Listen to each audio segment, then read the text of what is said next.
Argentina football দলের এক দীর্ঘদিনের অভিশাপ বা কালো অধ্যায় ছিল চ্যাম্পিয়ন হওয়ার পরের বিশ্বকাপে গেলেই প্রথম ম্যাচে মুখ থুবড়ে পড়া।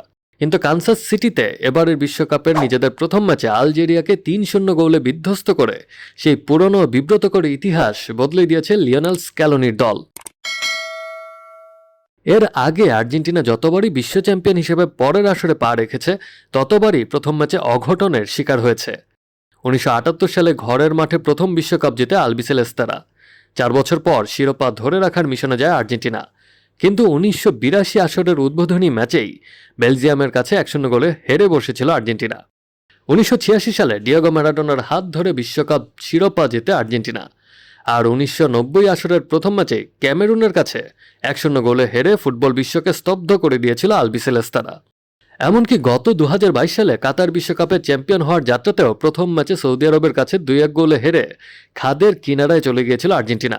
আলজেরিয়ার বিপক্ষে মাঠে নামার আগে ভক্তদের মনে সেই ওপেনিং ম্যাচের ফোবিয়ার ভয় কিছুটা হলেও ছিল। তবে সেই ভয়কে জয় করেছেন লিওনেল মেসির বাহিনী। আর্জেন্টিনার অধিনায়কের রেকর্ড গড়া হ্যাটট্রিক আলজেরিয়াকে স্রেফ উড়িয়ে দিয়েছে।